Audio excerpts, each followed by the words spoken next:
Coming up this evening on News 20 at 11, the unemployment rate has changed in Tallahassee. We'll tell you if that's good or bad news. Find out how one Senate bill plans to tackle the issue of texting while driving, while another is restricting internet casinos. Your News 20 at 11 starts right now.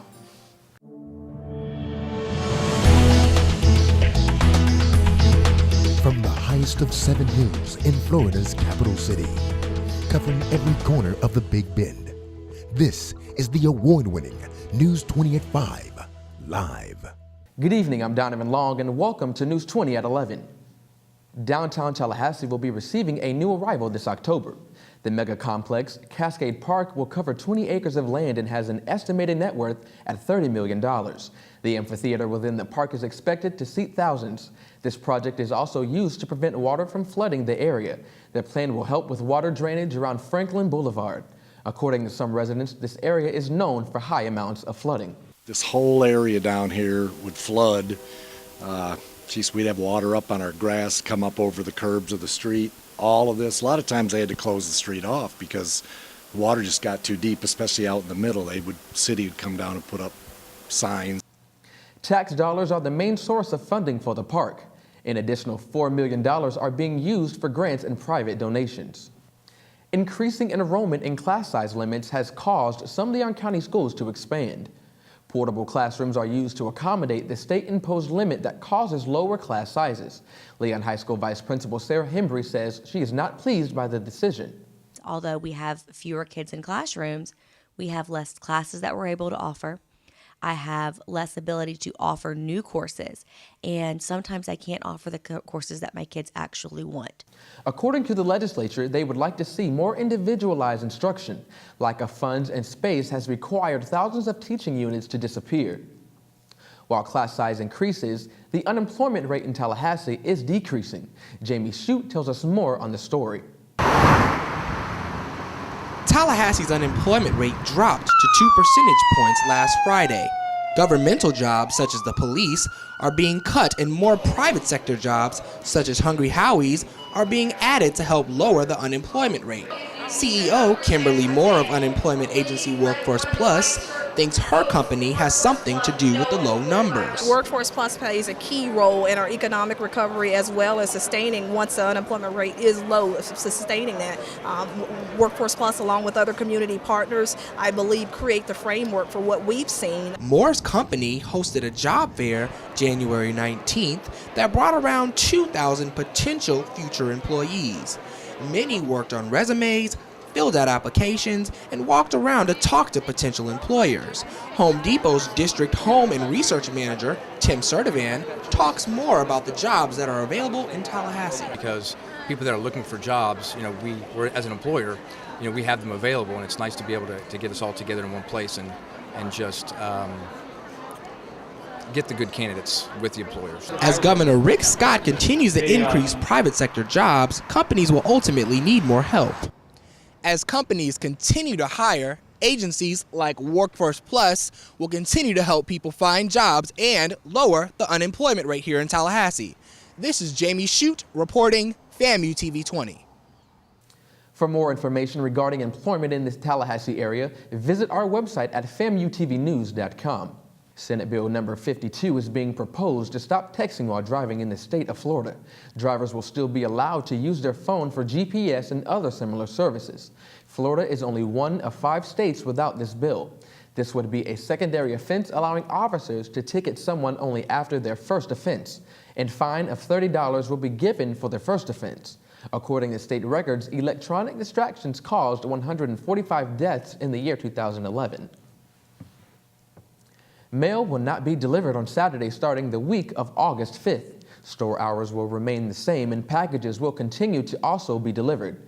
In addition, customers will still be able to pick up their P.O. or check their P.O. boxes and send out mail. This decision is expected to save roughly $2 billion annually. Last year, the Postal Service lost $1.3 billion. The new 5-day schedule has created different restrictions among some residents. Mixed feelings about it. I think that if people find themselves in a position where some services are not available to them, then we'll extend our hours and provide them. Internet cafes in Tallahassee could possibly face new limitations. Senate Bill 380 would impose restrictions such as terminal fee and required product certification. These fees are expected to bring the state $4 million in annual revenue. In recent years, an estimated 1,000 cafes have opened in Florida.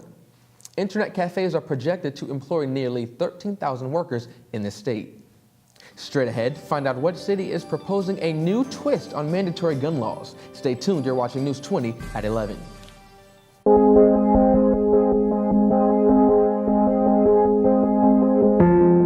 Every day, our brave troops and their families stand up for us. For years, we've asked so much of so few. Now we have a chance to serve these heroes. To give time, offer comfort, or lend a hand. To ease the burden on a military family. Let's honor their service by volunteering ours.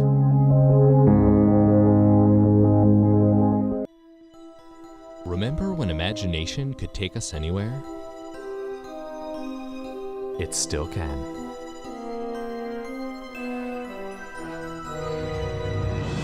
Destination Imagination is an extraordinary after-school activity that lets any child experience creativity, teamwork, and problem-solving. Parents and teachers, start a Destination Imagination team and let your child begin the journey of a lifetime. Thousands of sharks are being spotted off the coast of Florida. The school of mostly black-tip reef sharks and spinner sharks can be seen on a path along the Palm Beach area. The sharks are making their way north to the ocean for the summer. Lifeguards in the area have closed several beaches and raised double red flags. This sketch along the Florida coast is the closest the sharks get to the shore. Marine biologist Cheryl Tillman says, while it is important to take precautions, the smaller 4 to 5 inch sharks are more interested in getting smaller fish for food than attacking humans. You know, we're going into their territory, have a healthy respect for that, but they aren't out to get us. Sharks should be protected by us more so than we need to be protected by them. A South Georgia town may be making a bold statement by requiring residents to own guns. CNN's Jerry Garnes has more on the story. You could easily pass right through Nelson, Georgia, and not even know it. But this town of 1,300 people just may be ready to introduce itself to the world with a bang. Most everybody that lives here, that are original residents here, have always had firearms. The Nelson City Council has given preliminary approval to a law that would require the head of every household to maintain a firearm and ammunition. One member of City Council acknowledges the law wouldn't be enforced. It's a message to Washington lawmakers who want to further restrict gun ownership. Our government at the moment, they want to take as much away from us as they can. The proposal is patterned after the Kennesaw ordinance that supporters insist has helped lower crime there.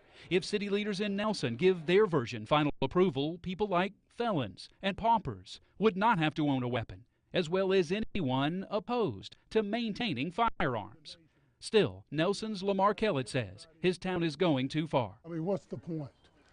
By their own admission, this is a sham ordinance. It's just for play. The proposed law is part of a campaign led by the chairman of the local Tea Party. We want to take this countywide and then statewide to other counties and to other states. Supporters here say Nelson doesn't have a crime problem, and they want to keep it that way by giving criminals second thoughts about a town and its guns. To find out more on the region's gun laws, you can visit our website at famutvnews.com. More than 100 Royal Caribbean passengers became victim to a gastrointestinal virus, otherwise known as norovirus. This virus causes unbearable vomiting and diarrhea. It is spread by feces-contaminated water. The Royal Caribbean issued a statement saying they conducted enhanced cleaning on board to stop the spread of the virus. The Visions of the Sea arrived in a port in Everglades, Florida, where it was thoroughly sanitized, again to prevent any further illness. Venezuela has declared a week of mourning in memory of Hugo Chavez. Chavez, who lost his 2-year battle with cancer, had been dictator over the socialist country for over a decade. Vice President Nicolas Maduro has currently assumed the head role. Many spectators predict Maduro to ride a wave of sympathy to secure the presidency. His main opposition comes from candidate Enrique Capriles. Presidential elections will be held within the next 30 days.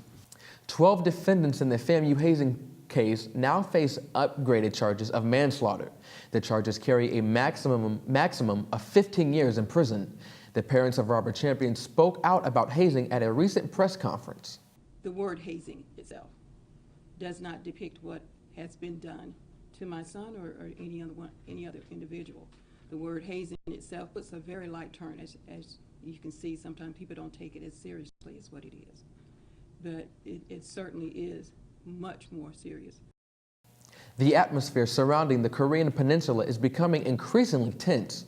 North Korea has announced they will not become a part of new United Nations resolution tightening sanctions. They have also served their communication with South Korea and ended their non-aggression treaty. New video has been released of Kim Jong-un visiting troops along the island bordering South Korea. It is believed he was conducting a series of military drills and tactics. Coming up in sports, a NBA team adds another win to their 21-game undefeated season. Also find out which high school track teams came away with gold in last week's regional finals. Florida A&M University students have explored international cultures while discovering what they can become. From Hong Kong working as a camp counselor to the Dominican Republic for the Study Abroad program, I discovered my passion for international studies. As Miss FAMU, the university has prepared me to represent my institution in the global market. Discover what you can become. Descubrir lo que puede llegar a ser. Yeah, what she said. For more information about our Study Abroad program, visit discoverfamu.com. The 2A district regionals featured 7 area high schools. The competition was held at Florida High this past weekend. The Godby High boys team dominated the field competition. Taylor County's Ellis came in first in the men's 100-meter dash. He came in at 10.87 seconds, his personal best. Ellis also won the 200-meter dash. I always came in that I'm going to compete to do my best and worry about my time and not forget about everybody else's. When I won, I just thought I finally made it. I worked hard to be here, and I'm glad that I won. Qualifiers from this meet will move on to the championship in Jacksonville next weekend.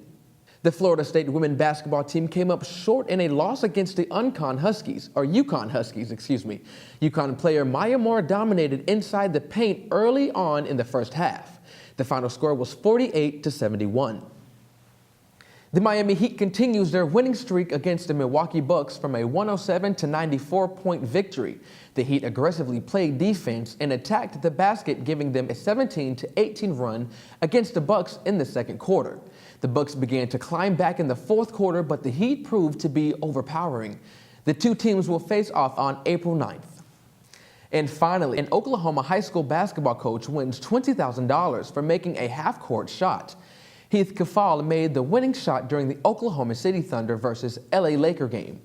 Heath says he's going to use the money to pay for his wife Jenny's medical bills. Coming up after the break, a new club has opened and is in business. But this isn't your typical type of club. More on this story when we return. You're watching News 20 at 11. Florida A&M University students continue to define themselves as role models, pace setters, and young professionals on the global scale. Choosing FAMU has helped me to discover the world. I've had the opportunity to help America's deployed military families by educating their children in Spain, Italy, Germany, Switzerland, France, Austria. So how many stamps do you have in your passport? A lot. For more information about Camp Adventure and our other programs, visit discoverfamu.com. In the mood for some smooth jazz? Or what about some soothing notes from a saxophone? If you are, you're in luck. Sharp Jazz Cafe, located in Tallahassee, stands as one of the only in the Northwest region. While it looks like just an ordinary house on the outside, it is filled with history on the inside. Portraits hang from the wall of legends such as Miles Davis and Billie Holiday. Musicians that are local and from all over are encouraged to come and show off their talent. There's a lot of really, really wonderful local talent between the two universities. And of course, we brought in a lot of people who've been friends of ours for these past 30 years and people my husband has played with. So we've had some really great shows in here. Well, that's going to do it for us tonight for tonight's broadcast. For the latest on news updates on Tallahassee and surrounding areas, visit FAMUTVnews.com. For News 20 at 11, I'm Donovan Long. Have a great evening.